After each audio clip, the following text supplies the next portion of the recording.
Welcome everyone to this week's collective learning meeting, co-hosted with the System Dynamics Society's Economics Special Interest Group. Please remember to mute your microphones unless you want to ask a question.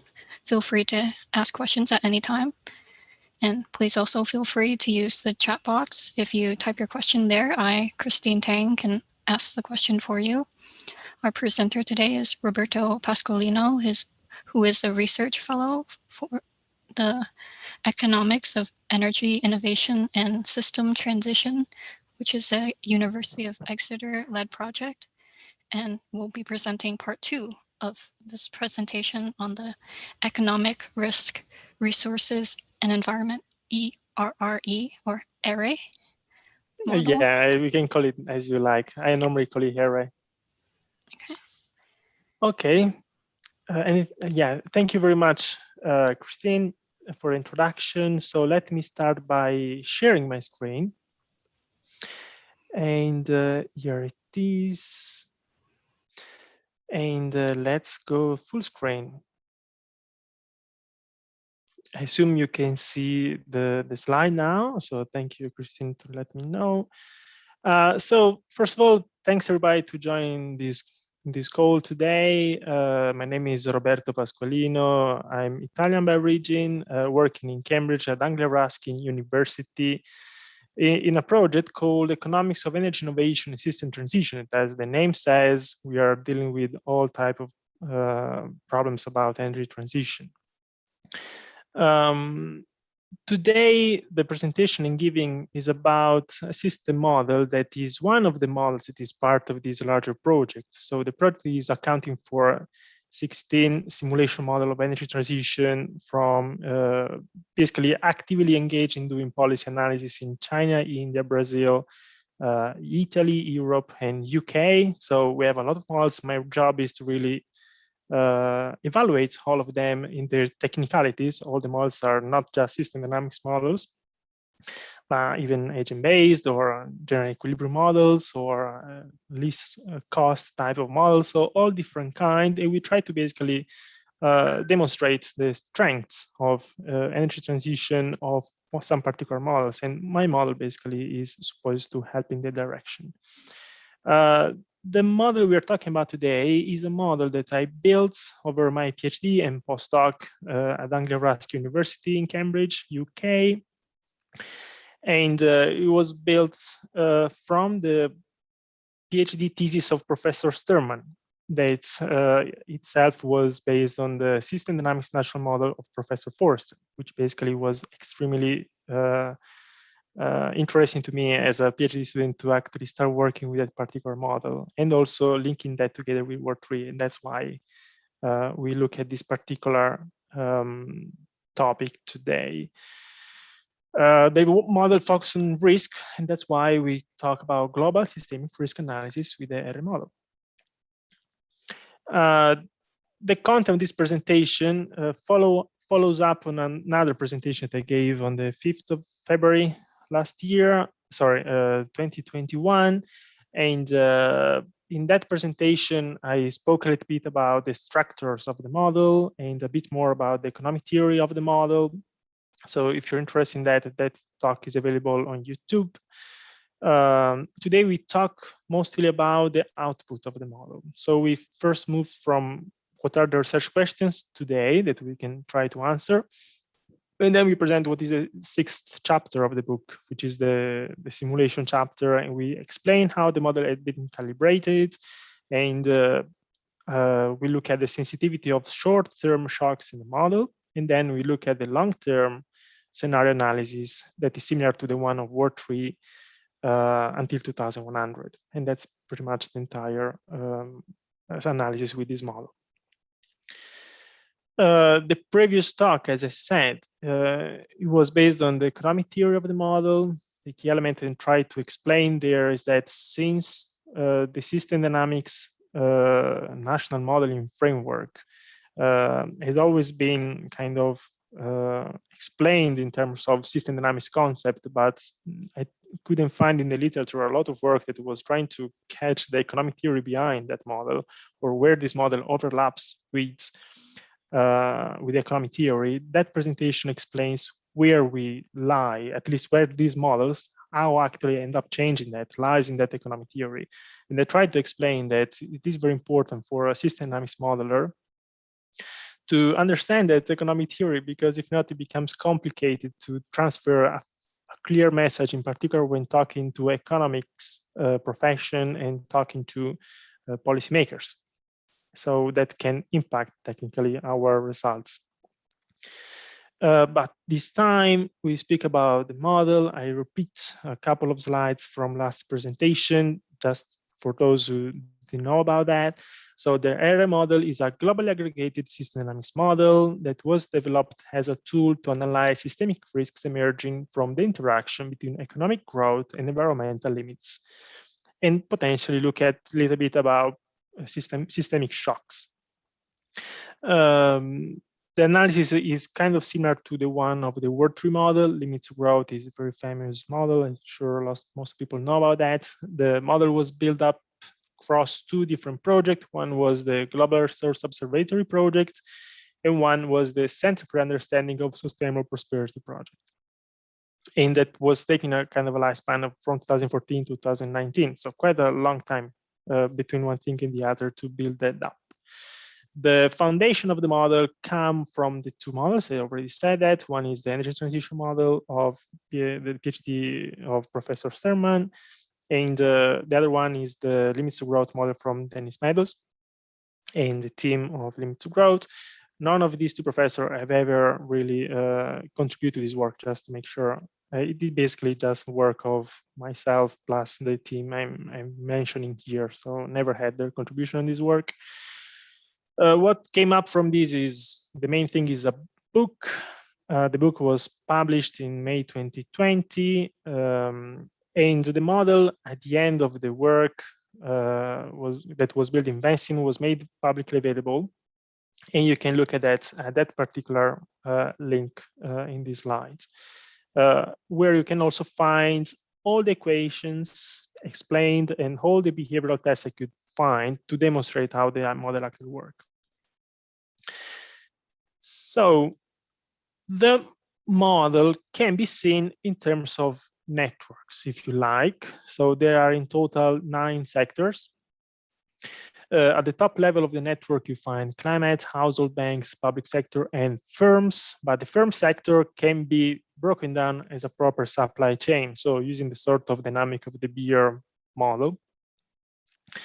And that supply chain is built up by a sector called goods and services, which basically supplies goods to the households.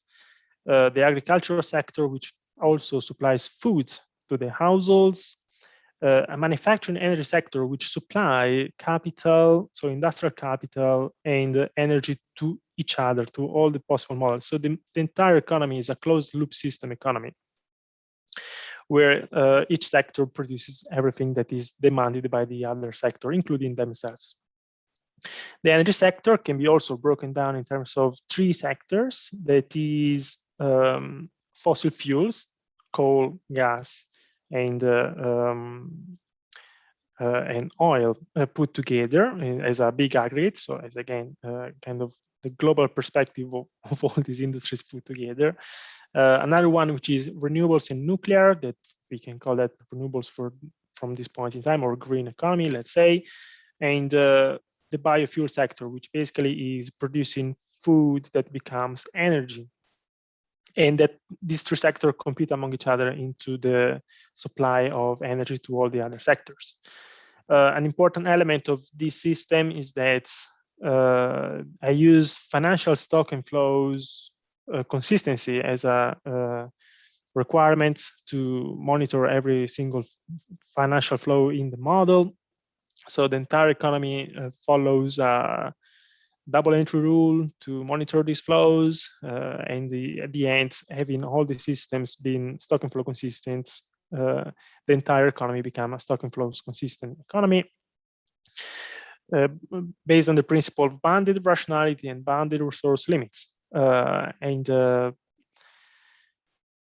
And this is simply, let's say, a kind of a large model in the sense that you end up in about 3,000 to 4,000 equations in total, and each of those sectors can represent easily 600 elements. Some are more complete, more complicated, such as the firm sector in particular. Things like bank and government or climate tend to be simpler and smaller.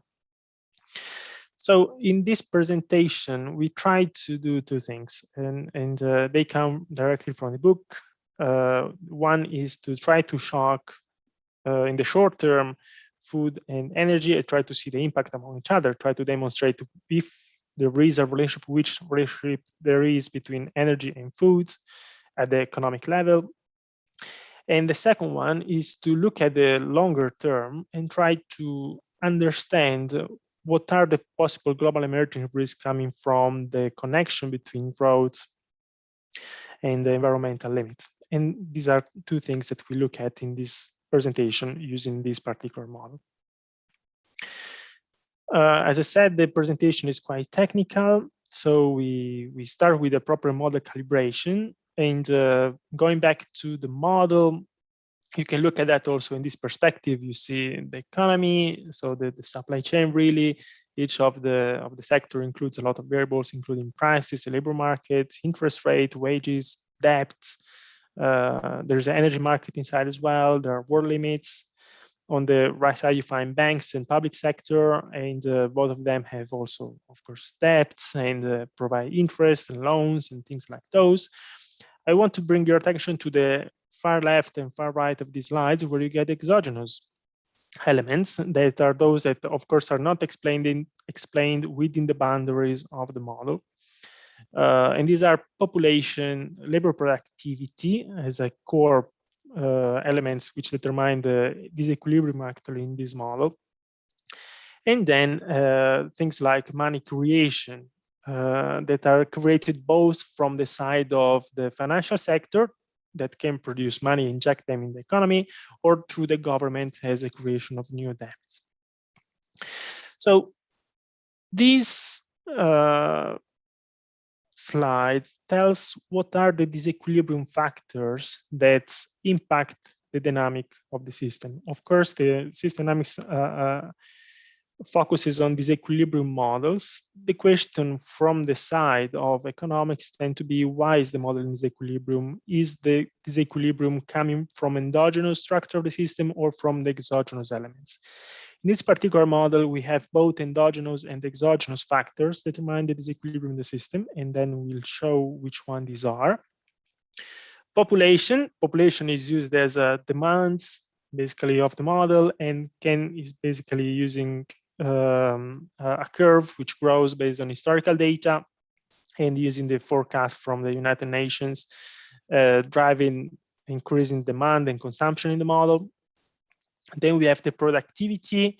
So each of the sectors produces based on these exogenous curves that we can define in a lot of different ways. We can assume exponential growth, or we can assume linear growth, or sort of things like those. For most models, for most sectors, the growth in productivity was defined as linear. And the reason why is because that compares to historical data where we have a decreasing growth rate of GDP in the years. And that's basically how that calibration ended up demonstrating the connection between the model and the historical data.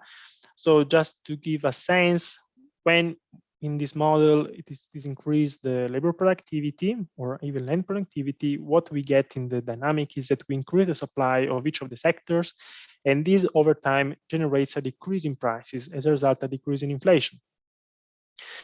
Inflation is a very important variable. Because it generates, it's kind of the core of the entire system, where basically all the feedback loop goes into. The inflation can be reasoned in this model by mostly pushing the money back into the system. So on the one hand, if we generate money supply and we push that in the system, and we use that big, let's say, bubbles between 2000 and 2010, that somehow replicates into the limited structure of this model, what can be seen a little bit as what basically drove to the financial crisis or things like those, even though, of course, the model didn't represent those factors. So we couldn't do much more than that to try to replicate historical data. And the other one was applying government debt increase, and that was a deficit increase. That was, again, this kind of curve is the one that allows for the calibration to match the data.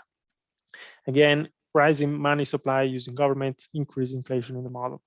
And by playing within technology, population, and this money creation elements, inflation can be approached using the model. There are also two factors which are endogenous: disequilibrium in the system. I think these are very important. One is the propensity for saving ratio. This is basically a push.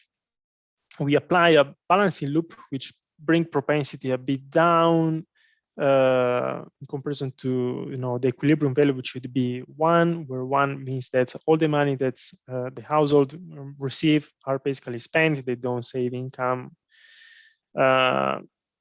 And what's happened is by decreasing the numbers that they consume more. As a result, that increases again inflation. That has this sort of effect. And the second one comes from the firm sector. In particular, dividends has a similar effect of the propensity of saving for household. The income and profit of companies, if the dividend payout ratio is 1, get automatically thrown away as a basically back to the household, which can spend money. But if you decrease that number to less than 1, it means that they will keep some money for themselves in the cash, and they will use this money as investments for the economy. And that also will increase a bit of the money supply, and will start creating this sort of reinforcing loop which make the economy to grow in the system. So there are two balancing loops which control technically two reinforcing loops in the system. We go to the calibration, and that's pretty much what come up with the model. So step by step, the real GDP comes up pretty nicely out of this model. The inflation also is a bit more complicated. As I said, it's a very complex variable to model, and we explain that through these particular exogenous factors. Is also captured quite well. Government tax rate is endogenous in the system. Money goes in the government and go out in terms of expenditure mostly. As a result, that will generate a match with historical data, and the government debt also matches the historical in that particular way. When we look at fossil prices and we look at food prices, here we show kind of a strong limitation of the model, as I said. So if you look at the fossil price curve, we find that we can explain, for example, the first spike in the historical data and the big drop as caused by the financial crisis. Of course, our model is not made to catch the financial crisis, and that's why it will not. He's not even supposed to look for that type of spike. There is a second rise in the historical price, and the way we model that, at least the way we set the model to do that, is by applying business cycles into the energy sector. And the result of the basically supply of energy based on business cycle, as I said, that's the kind of beer game approach. There's a delay between capacity development and the demand that changes over time. It generates that sort of dynamic, which somehow is quite close to the historical price, despite, of course, being a global model that is not sufficient to say that's the right way of doing it. That's not the proper explanation, let's say, to explain prices. In fact, next work I've been doing was to look at that type of dynamic with a multi-country model and to go deeper into that type of understanding. The same is for food prices. Again, the model doesn't catch a financial crisis. That's pretty much the way we connect the dynamic of the system to the dynamic of historical prices until at least 2017 or 18. When we look at the temperature anomaly and energy production, basically the way we calibrate the system is to have the energy producing carbon and the carbon generating basically a temperature rise. We will see in a few slides how that is modeled in practice. And as you can see, we try to catch the trends. We don't, of course, look at the oscillation in the temperature anomaly. We go into the first part of the presentation, which is risk of shocks. So the first type of analysis we do is to run a shock in the shipments of energy prices and see what's happening to the food. Basically, that's the aim. What we find is that if we, of course, look variable by variable, when we apply a shock in fossil fuel shipments, we end up having a rise in price. That's actually quite normal for the type of dynamic in this model. For supply demand ratio, actually that's what generates that spike in prices. This scenario in particular uses three sensitivities for price dynamics, as a result generating three different curves. Real GDP is not very much affected in this particular scenario, and that's the reason why is because the shock is relatively small. The inflation also doesn't change much. The food prices that start changing, and the reason why is mostly driven by the biofuel production that, as you can see, start rising on the bottom right to exploit, let's say, the fact that price in energy start increasing. So there's more farmers that are interested in producing energy with foods, and that actually start generating an impact on food price as well. And then we end up having fossil fuel debts and fossil fuel interest rate, which are marginally affected. And the reason why is because when price of energy goes up, the fossil investor tend to actually build up more capacity. As a result, building more capacity builds up a bit more debt, since in this model, debt is anchored to the assets of one particular company. And the result of this is that the fossil fuel have actually a kind of an important impact on the food price system. If we do the opposite, we shock agriculture. Shocking agriculture means that we take away a fraction of the capital assets or the land assets of agriculture, thus impacting directly the production of the system. We end up, of course, that the default of land increases. That's the variable we shock. Agricultural land decreases over time, goes back to production due to the end of the shock. This impacts on decreasing inventory of food because we decrease production. The shipment also get impacted, of course. Lower inventory means lower shipments. Interest rates rises because of the shock that we apply, and the food price index rises as well. Of course, we have less food, we increase the prices. And as you can see, when we shock agriculture, we have little to no impact to fossil fuels. And this basically allowed to demonstrate that in that dynamic of historically shown as between food and energy prices, most likely it's energy that drives food rather than the other way around. So we move into the next phase of this presentation, which is looking at the core system dynamics limits to growth type approach to simulation modeling. And we look at the time horizon between 2000 and 2100 of the historical, so basically for food production and risk analysis. The way we apply that is that we look at basically the model as a tool to help us looking at potential future. So of course, the model is not made to predict any future. And in a similar way to limits of growth, we try to look at a series of scenarios, one building on top of the other, trying to demonstrate where are the limits of growth, limits of the environment, and how we can manage to fix them. So the scenarios start from a no limits scenario, where basically climate change doesn't even exist, resources are available as much as one required, to gradually including these sort of elements which determine the dynamics of depletion and dynamics of boundaries of the global economy. First, we start applying the climate system.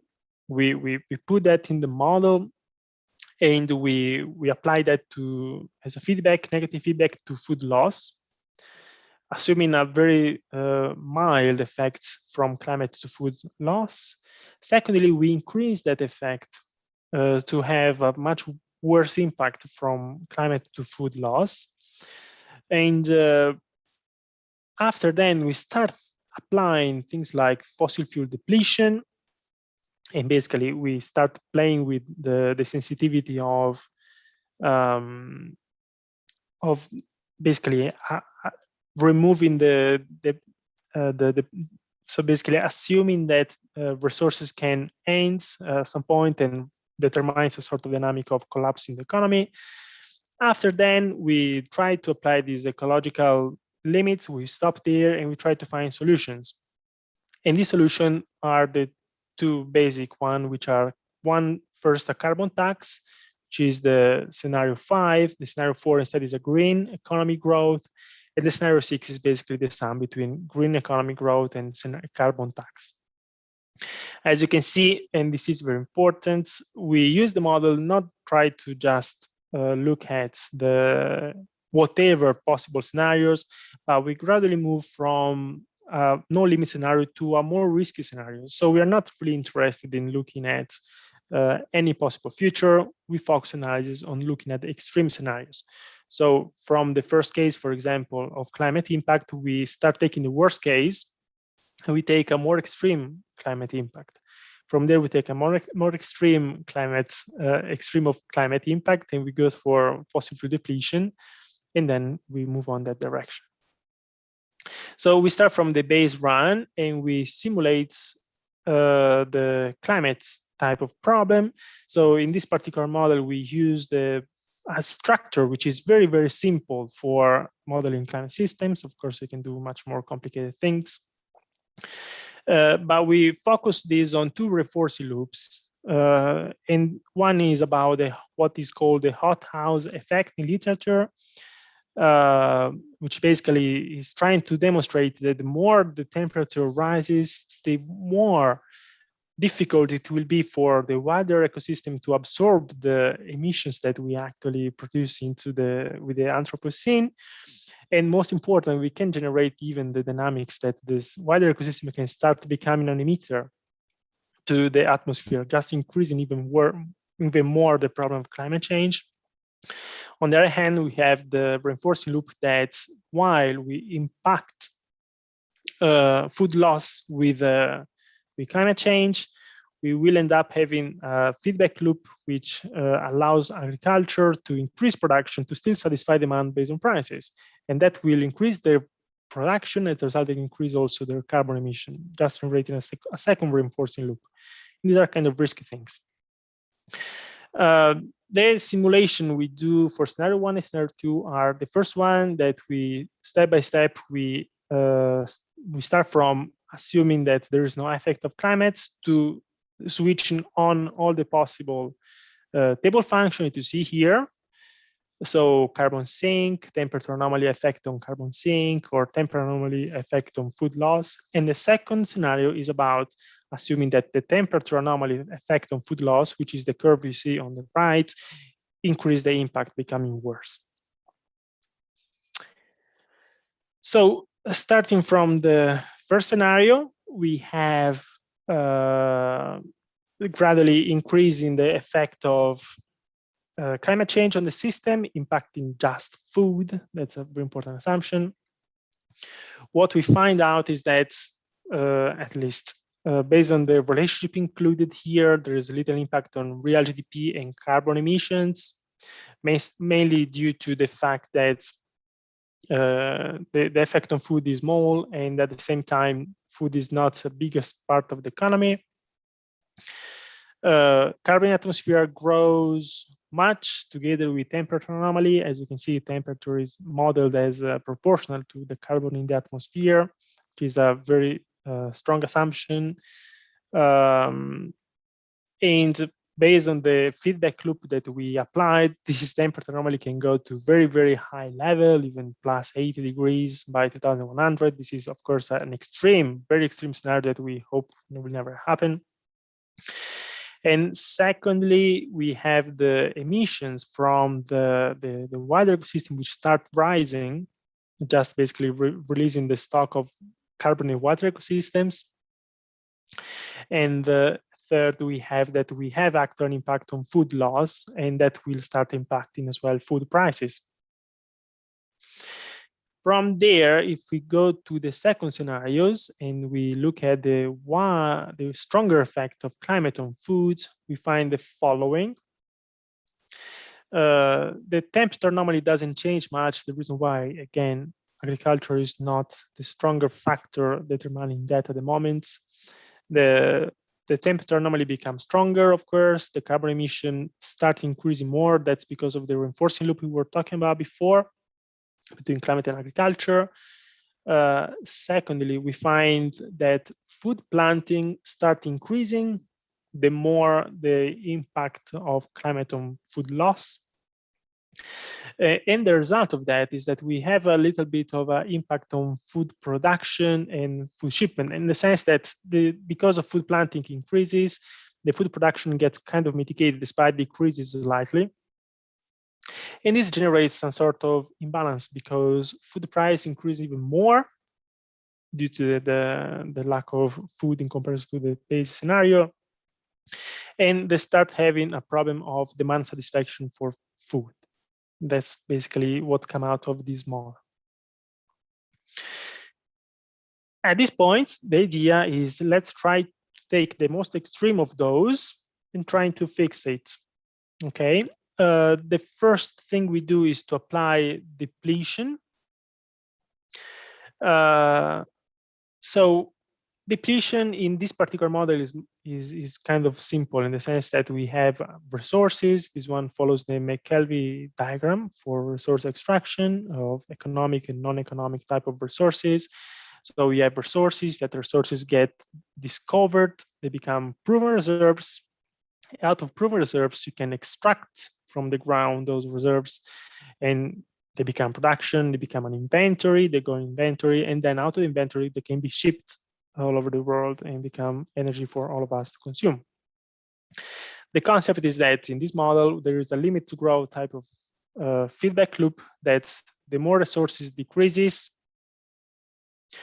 the less they will not be available anymore to be discovered. As a result, this gradually collapses the system. So resources goes down, proven reserves will grow for a while, but then start decreasing, and then inventory as well will collapse. We apply in the shock basically 4 different levels of resources that can decrease over time, starting from the idea that they were unlimited. And at the same time, we assume that the green tank growth, so the labor productivity of green, keep constant exponential growth at 3%, which is like a kind of a positive scenario. So when we go into this scenario, we find the following. Of course, the energy is fundamental for making the economy to run. And without energy, everything cannot really work. We stop production automatically into the model when we avoid having energy. As you can see, that generates a terrible crisis when the resources are not sufficient to supply the entire economy for a certain time. Of course, we have the 3% growth of green tech, which basically allows still to have the plan B, and still this allowed to maintain growth over time. So despite in the worst case scenario, in this particular case, in 2060, we have a big collapse. At some point, the green tech will recover and allow for growth to carry on.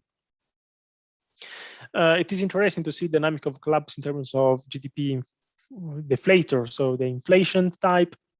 So the inflation rises a lot during crisis and then collapse when the economy rises again, and then start increasing following the money supply, as we were saying before.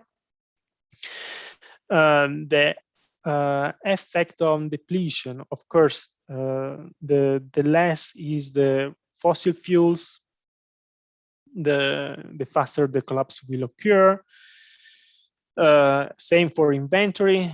As you said, we initialized the model to this sort of business cycle, which shows a lot of instability there. And while we look at the depletion scenario, that inventory can actually drop to nothing.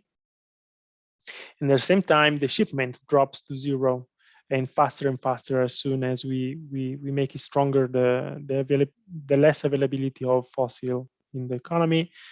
The ERRE, which is the energy return on energy invested, which is basically how much energy I can extract out of the energy I consume, also collapses, of course. Start from about 60 barrel per barrel invested at the beginning of the simulation. That's pretty much the ratio, to something that is simply zero. And the renewable production, of course, takes over the market. It is important to show the worst case scenario, which is the continuous line in which renewable, yes, takes over the entire market, but it doesn't recover as much. And the reason why is that also renewable require energy to produce, partially. And this results that they even do not have sufficient enough of resources or even capital to produce enough as they were supposed to. So still scenario 3, we look at things like prices. So fossil prices rises into this crisis. So if we do not avoid the crisis, prices will go up and then collapse when stability will comes back. The market share of fossil, of course, worsen the less the resources are available. Renewable price will have an effect that is actually dependent on the fossil, so they follow pretty much the trend, but of course much more mitigated. Renewables takes over the entire economy. Fossil price is actually very important because biofuels during crisis become very important for farmers to produce energy rather than food. That's what they do in this particular model. As a result, that effect of fossil fuel crisis will generate a big rise in food prices. That's pretty much how the system works. And third, last of these slides, the temper normally remain contained. So of course, decrease a lot due to the fact that we cannot extract as much resources as we wanted.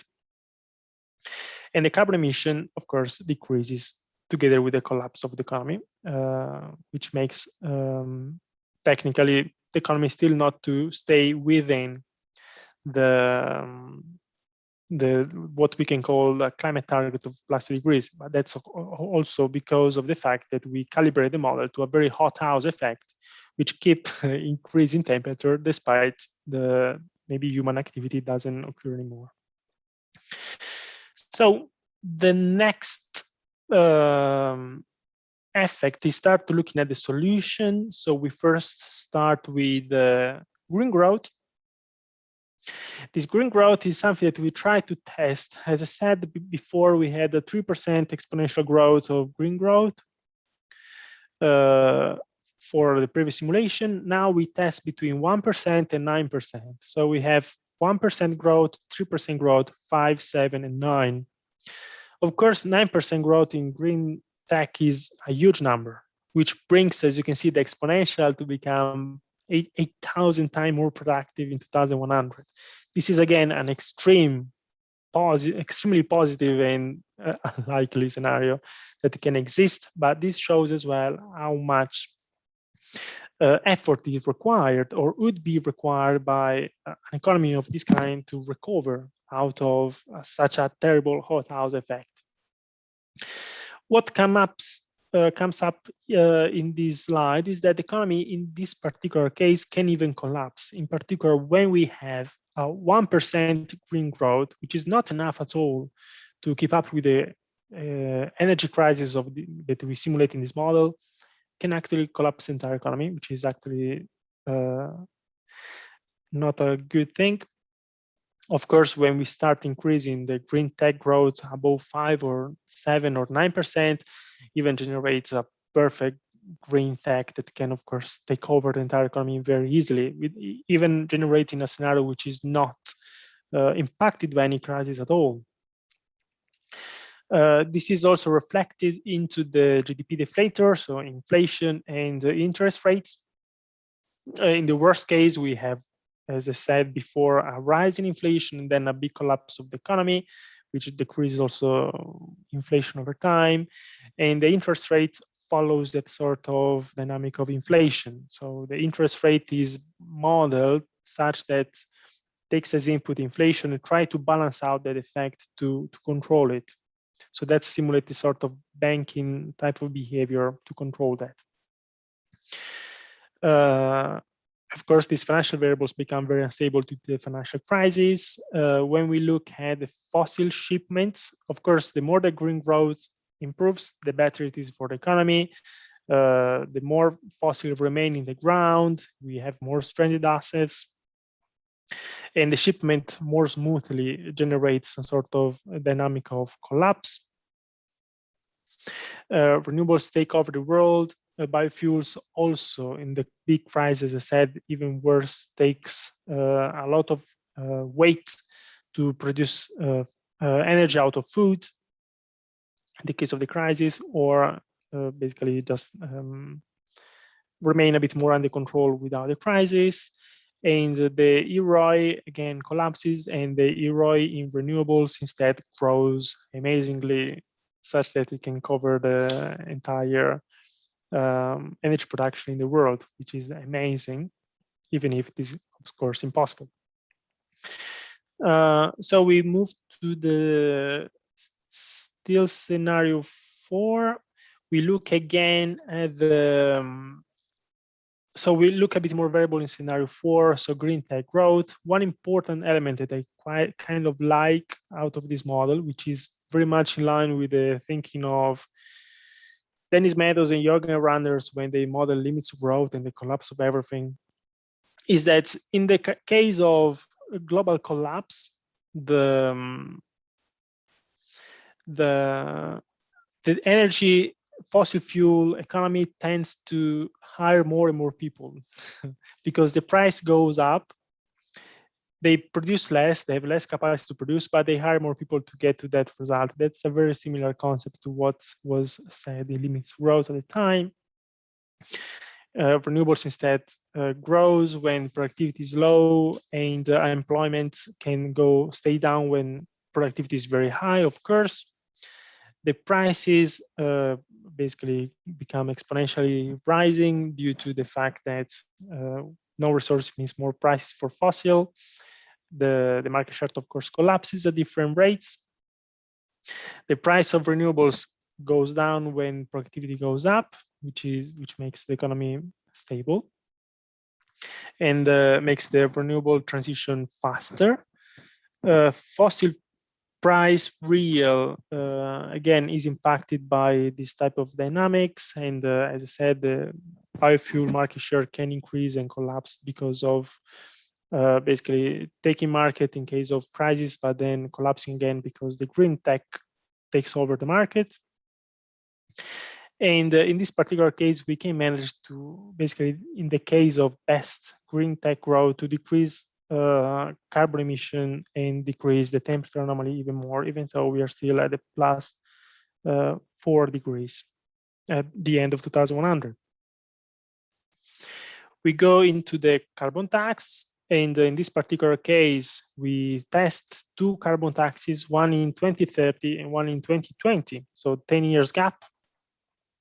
And the carbon tax consists in a proportional tax that is 250% the size of the price of fossil fuels. That's in the simulation price of 2020, it is about $120 per tons of carbon into this particular model. Of course, that is dynamic and follows the dynamic of price. So it's a constant 250% increase on whatever fossil price we have. It is interesting to see the following thing, that when we apply the carbon in 2020, the economy is much better. We fix things.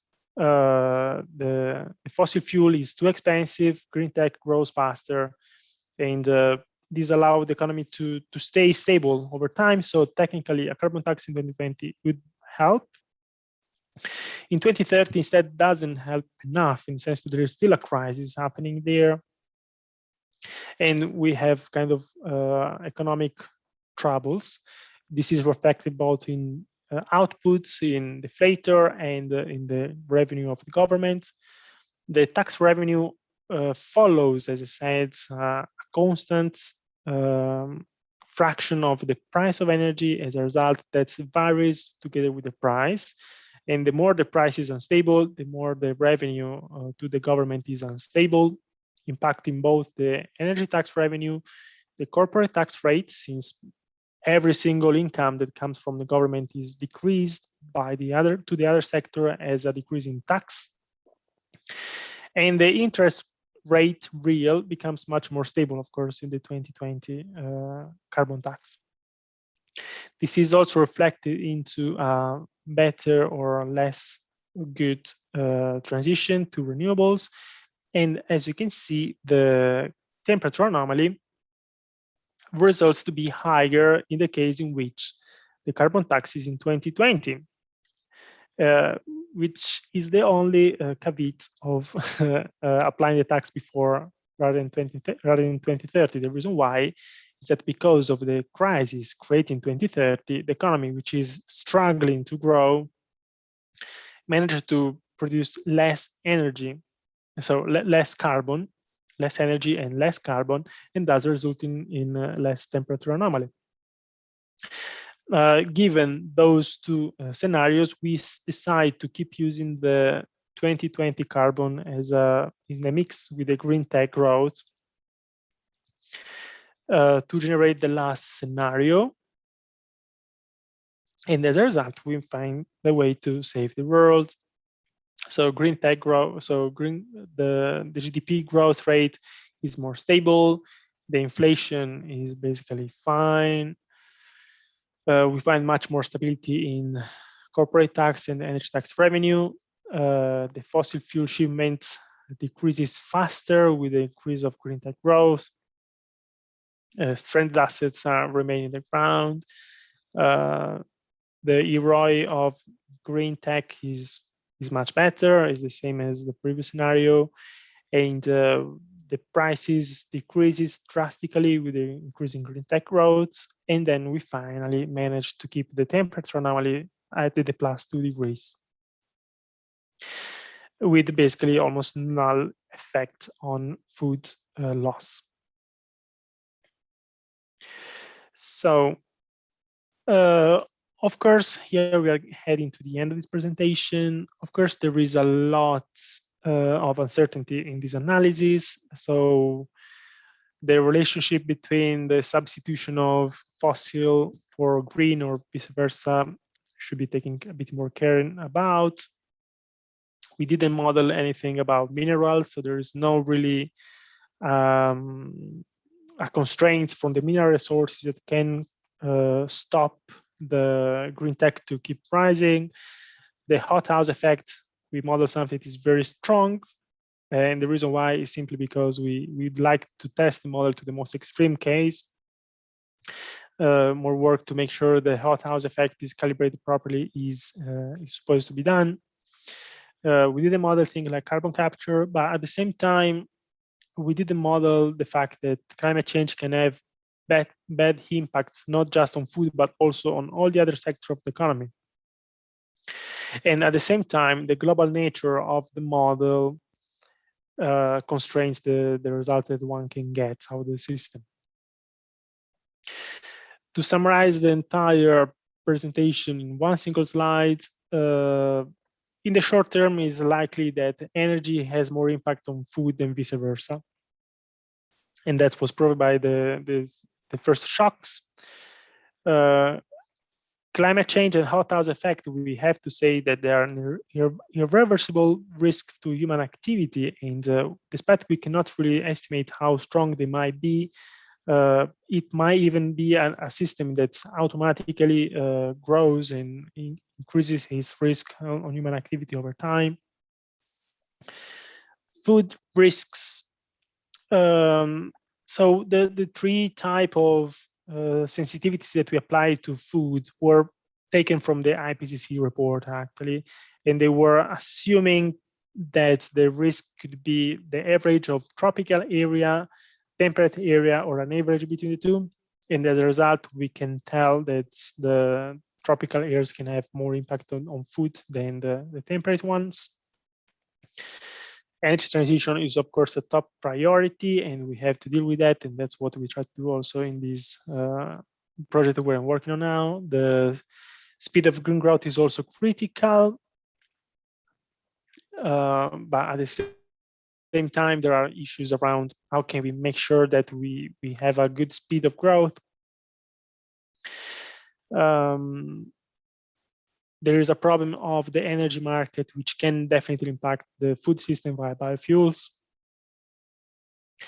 And it is interesting to see that even carbon taxes applied at the wrong time can have negative consequences on human activity. And finally, in this particular system, only very unrealistic levels of green tech growth and carbon taxes really help to solve the problem of climate change, which makes me feel like that there isn't much that we can really do until to pretend that green tech growth can alone save the world. So I wouldn't say that's the only option.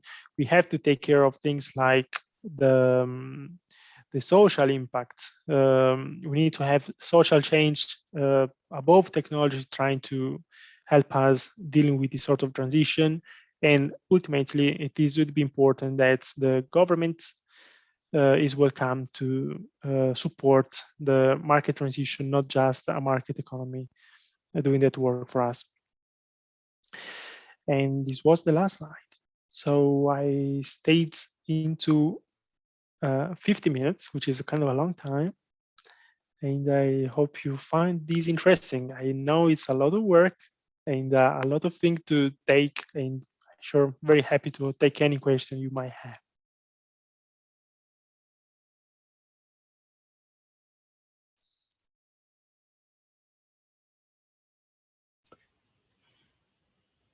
Yes, please feel free to unmute if you have any questions. There were a few comments in the chat. Some people unfortunately had to leave. And someone said that they're waiting for the policies to be implemented. Delays. Perfect. Yeah. Let's wait for it. I joined in a little bit late, but just so that this is already covered, are you posting the slides somewhere? They are already online, so okay. they are in the link of this presentation. Okay, thank you so much.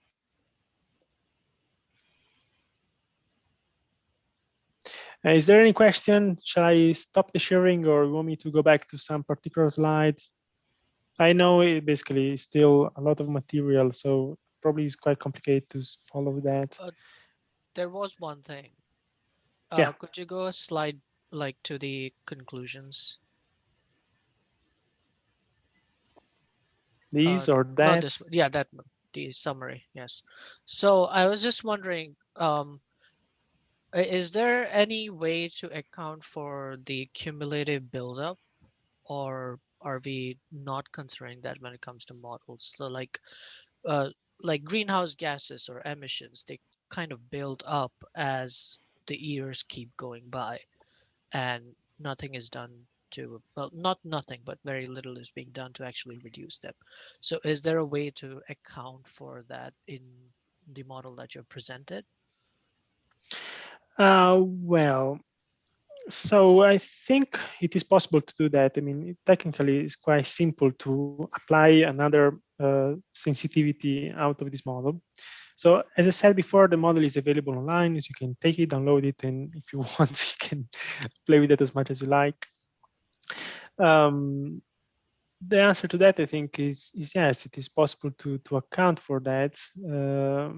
At the end of the day, it would probably remain within the limits of the sensitivities that we have looked at in this particular scenario.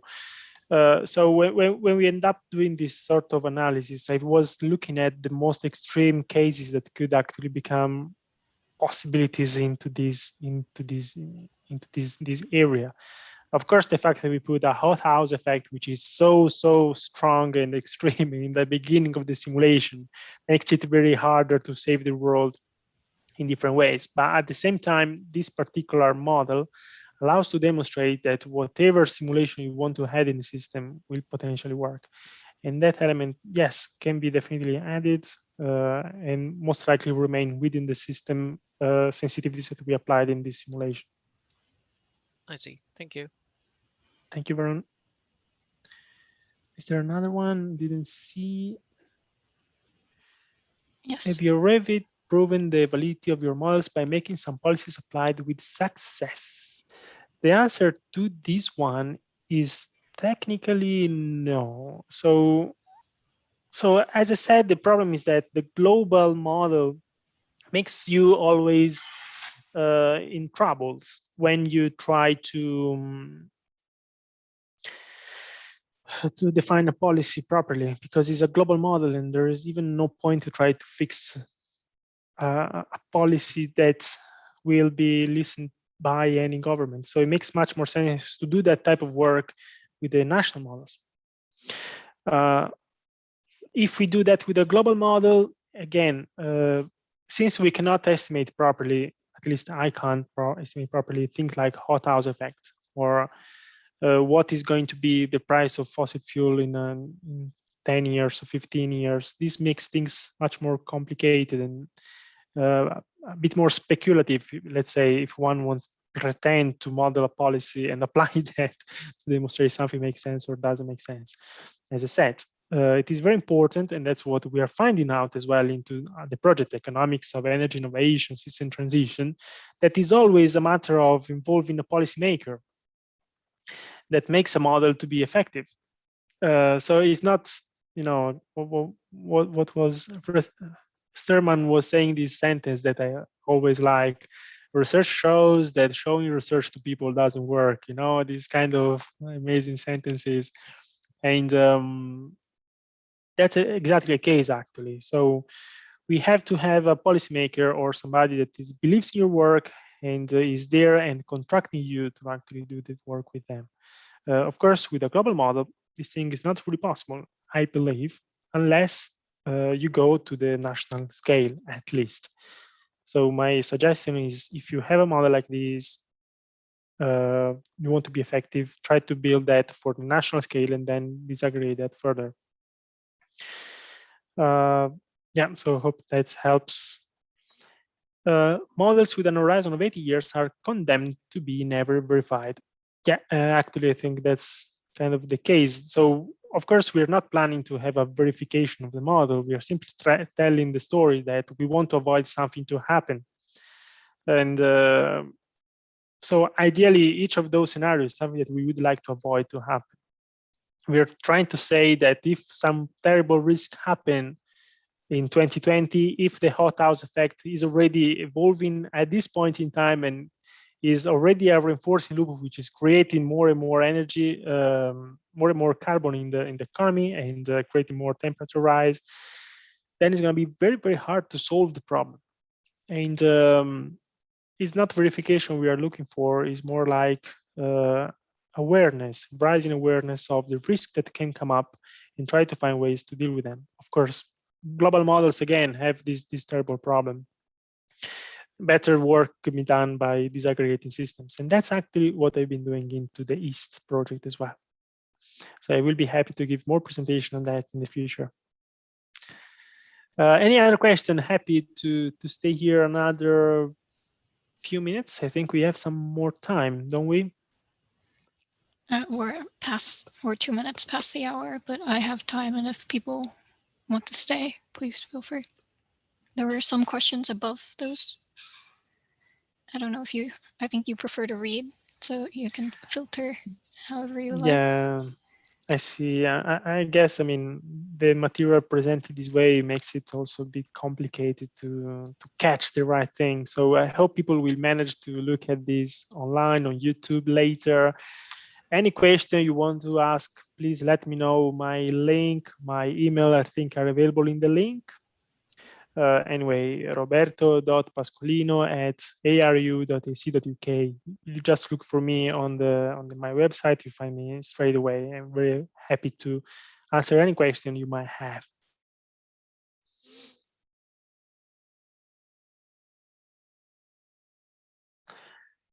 Okay, that's one. Thank you, Christine. Okay, so probably this is the time to close the talk for today. I hope people enjoyed and really happy to support further in the future if there is a chance. Thank you so much for presenting, and thank you to those who attended. Yeah, fantastic. So guys, thank you, Nick. Thank you, everybody. And really hope people found this interesting thing to work on. Really, any